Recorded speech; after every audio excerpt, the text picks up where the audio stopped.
Hi hello Telangana రాష్ట్ర ప్రజలకు నమస్తే, గుడ్ మార్నింగ్, శుభోదయం.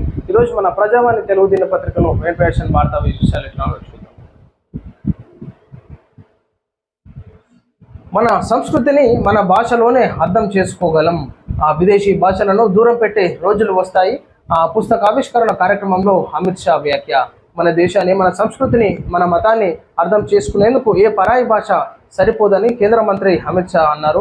మాతృభాషలోనే దీనిని అర్థం చేసుకోగలమని అన్నారు. విదేశీ భాషలతో సంపూర్ణ భారతీయ ఏదైతే అమిత్ షా గారు చెప్తున్నాం, ఎవరి భాష వాళ్ళకి, మాతృభాష వారికే బాగా అనిపిస్తుంది. ఎందుకంటే వేరే లాంగ్వేజ్లలో మనము వాళ్ళు ఏం మాట్లాడుతారు, వాళ్ళది ఎట్లుంటుందో మనం అర్థం చేసుకోలేం. కాబట్టి కాకి పిల్ల కాకి ముద్ద అన్నట్టు ఎవరి భాష వాళ్ళకే ముద్దుగా అనిపిస్తుంది, ముచ్చటగా ఉంటుంది. మెట్రో 2వ దశకు అనుమతించండి. హైదరాబాద్ ట్రాఫిక్ సమస్యకు ఇదే పరిష్కారం. 76.4 కిలోమీటర్ల పొడవైన మెట్రో ఫేజ్ 2 డిపిఆర్ అందించాం. కేంద్ర మంత్రి ఖట్టార్తో భేటీలో సీఎం రేవంత్ రెడ్డి వినతి. బ్రిటన్ మాజీ ప్రధాని టోనీ బ్లెయిర్తోనూ చర్చలు అన్నట్టు అయితే మెట్రో 2వ దశకు మరి కేంద్ర మంత్రి ఖట్టార్తో భేటీ అయినట్టుగా మనం చూసుకోవచ్చు, రేవంత్ రెడ్డి గారు, ఉత్తమ్ కుమార్ గారు. సో ఖచ్చితంగా ఈనాడు మెట్రో దశ పనులు పూర్తి చేయాలి. ట్రాఫిక్లకు అంతరాయం లేకుండా చాలా మట్టుకు ఈనాడు యువత ఉద్యోగాలకు వెళ్ళే వాళ్ళ ప్రజలు మెట్రోని యూజ్ చేస్తూ ఉన్నారు. కాబట్టి ఈనాడు పొల్యూషన్ని కంట్రోల్ చేయొచ్చు, ట్రాఫిక్ కంట్రోల్ ఉంటుంది. కాబట్టి ఖచ్చితంగా 2వ దశ పనులు పూర్తి చేయాల్సిందిగా కోరుతున్నాం. బనకచెర్ల ప్రాజెక్టు అంశంలో అభ్యంతరాలను వివరించాం. పోలవరం బనకచెర్ల ప్రాజెక్టుకు అనుమతులు ఇవ్వద్దని ఫిర్యాదు.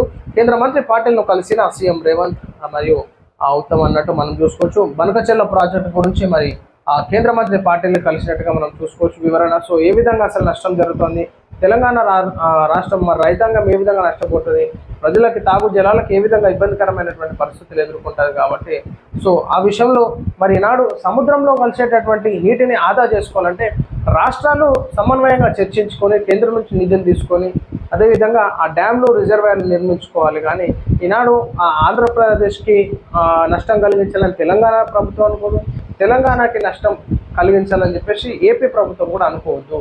ఇరు రాష్ట్రాలు తెలుగు ప్రజలం కాబట్టి కలిసిమెలిసి ఉండి ఎవరికి ఇబ్బంది లేకుండా చేస్తే బాగుంటుంది. భారత్ పాక్ కాల్పుల విరమణలో నా జోక్యం లేదు, మోడీ వ్యాఖ్యలతో ట్రంప్ యూటర్న్.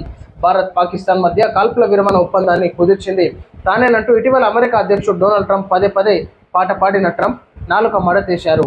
తూష్ నేను కాదంటూ ప్రకటించారు. ట్రంప్ వ్యాఖ్యలపై స్పందించిన భారత్ ప్రధాని మోడీ ఈ ఒప్పందంలో అమెరికా ప్రమేయం ఏమీ లేదని తేల్చి చెప్పారు. ఇన్ని రోజులకు ఒక క్లారిటీ ఇచ్చిందనమాట. మళ్ళా బేసిన్ల మీద అవగాహన లేకుంటే ఎలా, దేవాదుల ఏ బేసిన్ కింద ఉందో కూడా తెలీదా, బనకచెర్లపై పక్కదో పట్టించేలా మాట్లాడతారా, సీఎం తీరుపై మండిపడ్డ హరీష్ రావు. ఊకే పంచాయతీ ఉంది హరీష్ అన్న జర ఆ కథం చేసుకుంటే బయట తెలంగాణలో చాలా సమస్యలు ఉన్నాయి. సో ఇది కూడా త్వరగా కథం చేసుకున్నాం. నిధులు జమ కాకుంటే అధికారులను కలవండి, రైతులకు మంత్రి తుమ్మల సూచన.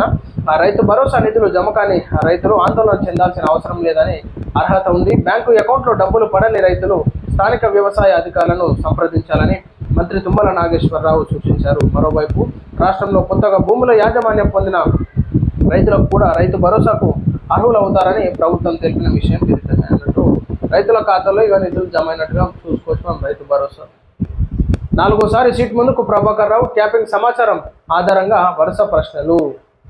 ఫోన్ ట్యాపింగ్ కేసులో ఎస్ఐబి మాజీ చీఫ్ ప్రభాకర్ రావు సీట్ ముందు విచారణ హాజరయ్యారు. 4వ ప్రభాకర్ రావును సీట్ అధికారులు ప్రశ్నిస్తున్నట్టుగా మనం చూసుకోవచ్చు.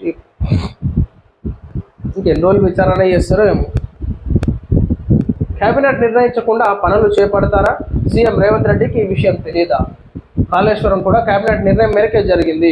ప్రాజెక్టులు కట్టడం వేరు, అవినీతి చోటు చేసుకోవడం వేరు. అందుకే కాళేశ్వరం అవినీతిపై సిబిఐ విచారణ కోరుతున్నాం. సీఎం రేవంత్ వ్యాఖ్యలపై ఎంపీ ఈటెల రాజేందర్ వ్యాఖ్య అన్నట్టు ఒకరినొకరు తీసుకుంటా ఉంటారు అనమాట పంచాయతీ గారి. సో ఇది ప్రజలను మనం ఈరోజు చూస్తున్నాం మన ప్రజావాణి తెలుగు దినపత్రికలోని మెయిన్ ప్యాషన్ వార్తా విశేషాలు. నమస్తే.